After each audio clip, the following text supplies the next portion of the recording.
Okay, so welcome back to week 6, and that means we're actually getting pretty close to the middle of the semester already, which sounds crazy. So last week we did peer review for Essay 2, and you will, by the time you watch this, have turned in Essay 2 for grading. And as promised, we're going to slow down a little bit now when we get to Essay 3, take a little bit of extra time and not rush through it so much. We're going to spend a little bit more class time and class discussion on elements related to Essay 3 and emotional appeal before we get the essay ready to turn in. We will do peer review for Essay 3 as well, but it will be during week 8. So you got a little bit of a break here.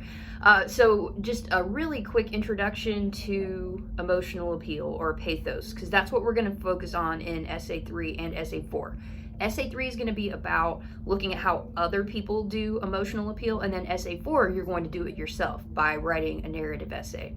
So just the gist of emotional appeal is just that you're using appeals to the emotions. You're trying to get someone to respond with emotion, and that's really where your motivation comes from. A lot of the persuasion part takes place more logically, though emotions, as we talked about before, can kind of drive what facts we listen to and believe in to make our logical conclusions. But emotion is what gets us to do something, whether it's go vote or buy something or make this change, do this thing, whatever it is. We are not going to do something unless we're emotionally motivated to do it. And so there's a lot of different emotions you can use.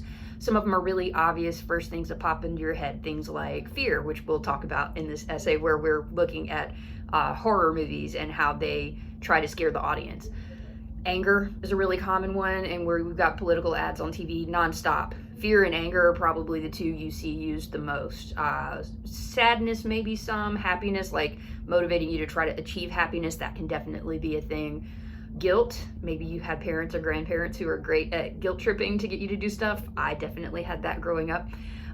So those are some really common ones. There's some we'll also talk about both during this essay unit and the next one. There are less obvious things like patriotism, which is actually an emotion. Emulation, which is really related to it. They're both about belonging. One of them is fear of not belonging. The other one is the emotional desire to belong. Hunger is an emotion. It's also a physical sensation, but it can be an emotion that affects your willingness to do things like spend money. Another one that we might not think of as an emotion, but nostalgia.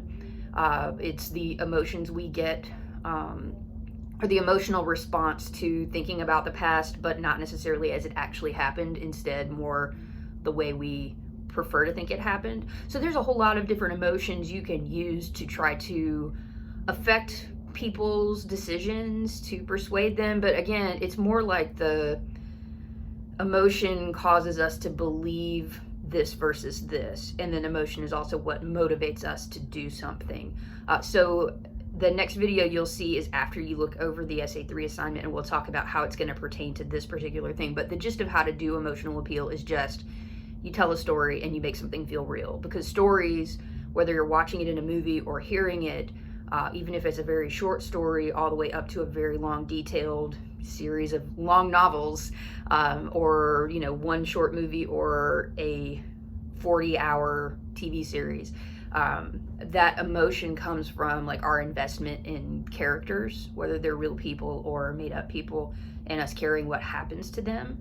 So storytelling is a really important part of persuasion. We don't often give it the weight that it deserves as being important. So we're going to be looking at some storytelling through the form of movies in this first assignment. You'll be doing some storytelling during the next assignment, and we're going to be looking at like what are the choices you make to get that emotional response, and then also how do you channel that emotion into persuading people to do what you want them to do. So next you're going to read the essay assignment, and then there'll be another video to kind of recap the main things to pay attention to.